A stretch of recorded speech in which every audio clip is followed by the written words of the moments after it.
Hi, my name is Crystal Sorrow, and I am the Director of Child and Youth Services at Peaceful Paths. Peaceful Paths is the domestic violence network that serves Alachua, Bradford, and Union counties. And I help with intervention services for children and families and also prevention education in the community. Hi, my name is Hannah Thompson, and I am the Violence Prevention Educator at Peaceful Paths. My primary role is that I go into schools in Alachua County and I talk to the students about intimate partner violence. Hi, my name is Lovely Aristilled, and I'm the Child and Youth Advocate, and I have the pleasure of working with families in our community and their children. We are speaking today about teen dating violence. So a lot of people wonder, what is teen dating violence? Teen dating violence is a type of intimate partner violence. It is a pattern of abusive and coercive behaviors used to establish power and control over a dating partner. So we want you to take from this today that it is definitely a pattern in a relationship, and that pattern may escalate over time. And it has everything to do with power and control and trying to take that from someone you're dating. Almost half of teens who have been in a relationship have reported being stalked and harassed. So we can see that this information is relevant to lots of young people. 1 in 9 female teens and 1 in 36 male teens reported experiencing sexual dating violence in the last year. And it is a very high rate of youth violence for girls in the US. 1 in 3 girls in the US is a victim of physical, emotional, or verbal abuse from a dating partner.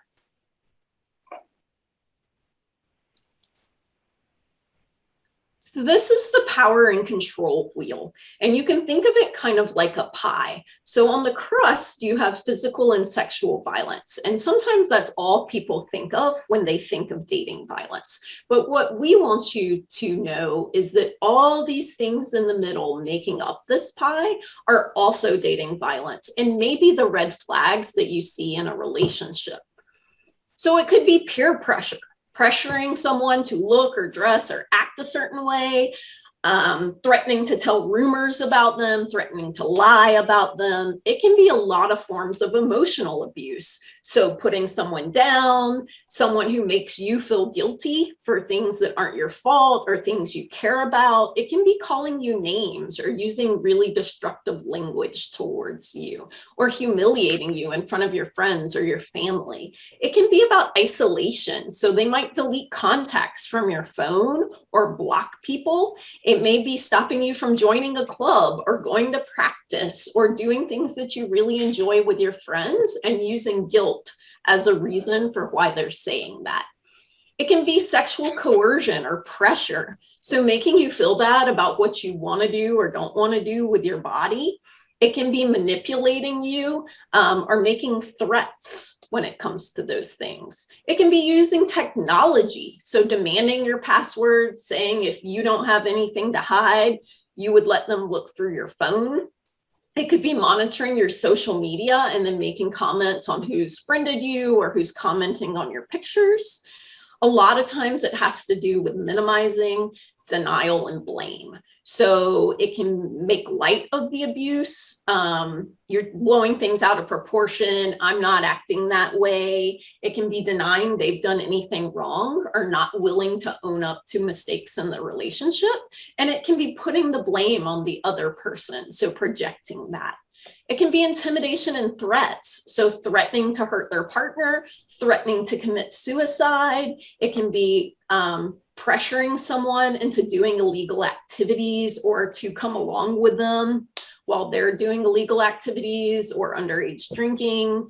It can be using social status or that gender privilege. So one of the partners making all the decisions in the relationship and then using gender as an excuse or saying that they get to define the roles and how you act in the relationship.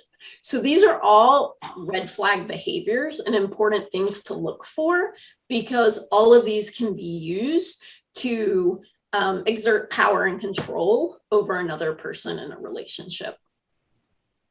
So gender norms and teen dating violence. So having rigid gender norms hurts people of all genders, even the people it's supposed to benefit. So when we have these gender roles, usually someone in the relationship, a partner, has all the power and the other partner has little to no power when it comes to either decision making, finances, and other roles in our lives. Oftentimes in social media, on the news, movies we watch, and even in our day-to-day lives, the examples we see of gender roles are unhealthy and harmful, and that impacts our own relationships with others. And oftentimes that means that we think that things that are problematic or red flags are normal and acceptable, and we just tolerate it in our own relationships. So teen dating violence in LGBTQ plus community. So teen dating violence can happen to anyone regardless of their gender identity or sexual orientation. Sometimes people in the LGBT community, they do face extra hurdles when seeking support and are concerned about wanting if they out themselves to others, whether it's their family, their parents, or friends of loved ones who don't actually know their identity yet. Sometimes we do see abusers use this as a tactic against their survivors, and they use this to be either emotional and manipulative and threaten to out their partners if they seek support, or saying that no one is going to believe them because of their identity. In the past year, we have seen that in high school students that people who identify as lesbian, gay, bisexual, or not sure or questioning have higher rates of teen dating violence than their heterosexual partners. With teen dating violence, someone's boundaries may be violated. So it's very important to remember that you are the only person who gets to decide what you want to do with your body. Nobody should tell you what you should do with your body. Nobody is entitled to your body, your passwords, your time, or your things. You have every right to establish boundaries to keep yourself safe, and those should be respected. It is completely unacceptable to put someone down, pressure them, or threaten them when they decline consent or when they establish a boundary. Consent is when you ask permission to do something. We have consent in a variety of contexts. We ask for consent before we take someone's picture, before we enter someone's room, before we make plans with somebody. But consent is especially important when it comes to sexual activity. So let's get into some do's and don'ts of consent. Consent is completely sober. It is freely given by someone who is not under the influence of drugs or alcohol. You cannot receive consent from someone who's impaired or sleeping. Consent is clearly asked for with words. It is not implied by someone's body language. You cannot assume consent based on what someone's wearing. And consent is clearly given by that person directly. You cannot ask another person for consent on that person's behalf. Now, this is very important. Consent is required every single time. It is not an everlasting agreement, and it cannot be assumed based on the past. For example, if you gave someone a hug yesterday and they were fine with it, you can't assume that they want a hug today. They may not want a hug today, and you have to ask every time. Consent is also enthusiastic. So when we do ask, we want to make sure we receive an enthusiastic yes. If someone is uncomfortable, if they're saying, okay, maybe, you did not receive consent. And if someone is unsure, we should never convince or try to persuade them into doing something. You do not receive consent by convincing someone to say yes. We must respect someone's no the first time we hear it. Consent is asked for beforehand. You cannot establish consent during an act. And it's important that we recognize consent can be taken back at any time, even if something's right about to happen, even if something's happened before. And we need to make sure someone has the opportunity to say no to something. If someone's in a situation where they feel like yes is the only option, maybe they fear for their safety if they say no. Maybe they fear that they'll lose their job or some privilege for saying no. That is not a consensual situation. At the bottom of the slide here, you see that the legal age of sexual consent is 18 years. That means that legally, in the eyes of the law in the United States, anyone under the age of 18 is not considered mature enough to consent to sex. So approximately 1 in every 2 person aged between 14 and 24 experience digital dating abuse. So that's things like tracking your location through Find My Friends, Snapchat, Instagram, hacking into your email, social media account without permission, and monitoring who you're following, blocking people so they can't follow you or friend you, or manipulating access to passwords. So that means they're demanding that they have your passwords to your accounts, and that they also want to be able to monitor and log in whenever they want to. This is also including threatening to post or forward personal pictures or private conversations you guys have, or as well as demanding coercing sex, so text messages of the sexual nature. So how can you help? If a friend talks to you, assure them that you are a safe and non-judgmental resource. Never blame them. Teen dating violence is never the survivor's fault, and it's important if a friend talks to you that you don't use language where they feel that you may be putting blame on them. Don't gossip. It can be really heavy information someone is sharing with you, and it shows a great amount of trust to talk to you about the things that they're going through. It's important, like we were talking about consent, never to tag friends or post their locations without consent, because you're never aware of everything that's going on in someone's life.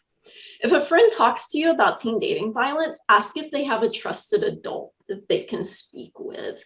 Adults can help youth access services, and know resources that they can contact. We're going to share resources here that you can use or that you can give to a friend. It's important to walk the talk. Do not be a bystander if you hear someone making jokes about teen dating violence or treating their partner in a way that you've seen reflected in the power and control wheel here today. Teens with friends who perpetrate dating violence are significantly more likely to commit dating violence themselves because there's an acceptability within that friend group. So it's important that you stand up when you overhear or see things that trouble you. So parents should know that 4 in 5 parents in a recent study either don't believe or don't know if teen dating violence is an issue. And as we've seen in the other statistics in this presentation, it is definitely an issue for young people. Only 33% of teens who were in an abusive relationship ever told anyone about the abuse. And out of those teens who did confide in someone, the majority confided in a friend rather than an adult. So it's important that you be a safe resource as an adult. It can be very difficult for youth to speak to adults because they think there's going to be judgment over their relationship or maybe activities that have gone on in their relationship. And so they're worried about that judgment from adults. Among American high school students who have experienced sexual and physical abuse by a dating partner, 9 out of 10 have seriously contemplated suicide, and over 80% have attempted suicide. So there are long-term effects from teen dating violence, and there are also suicide concerns with teen dating violence. Education does work. So teaching young people about healthy relationships, about red flag behaviors, about things that they should be evaluating in their relationship reduces teen dating violence. And these are some resources. So feel free to take a screenshot of this or come back to view this at any time. The Teen Dating Abuse Helpline is anonymous and confidential. You can go to the website, loveisrespect.org. They have a live chat. They also have just information about healthy relationships, information about teen dating violence, and resources. You can call as well, or just text "Love Is" to 22522 and someone will direct text you back. The Trevor Project is a great resource, LGBTQ+ support. If you're in Alachua, Bradford, or Union counties, our helpline is the Peaceful Paths helpline at this number. There's also the Alachua County Crisis Line and the Alachua County Sexual Assault Helpline. If you are in a different county or in another state, please refer to your local domestic violence network in your area that can provide resources for you. Thank you so much for attending this presentation. And if you have any additional questions or would like more in-depth presentations or trainings for students or staff or educators, please email me at the following email address. Thank you so much for watching this presentation and for being interested in learning more about teen dating violence.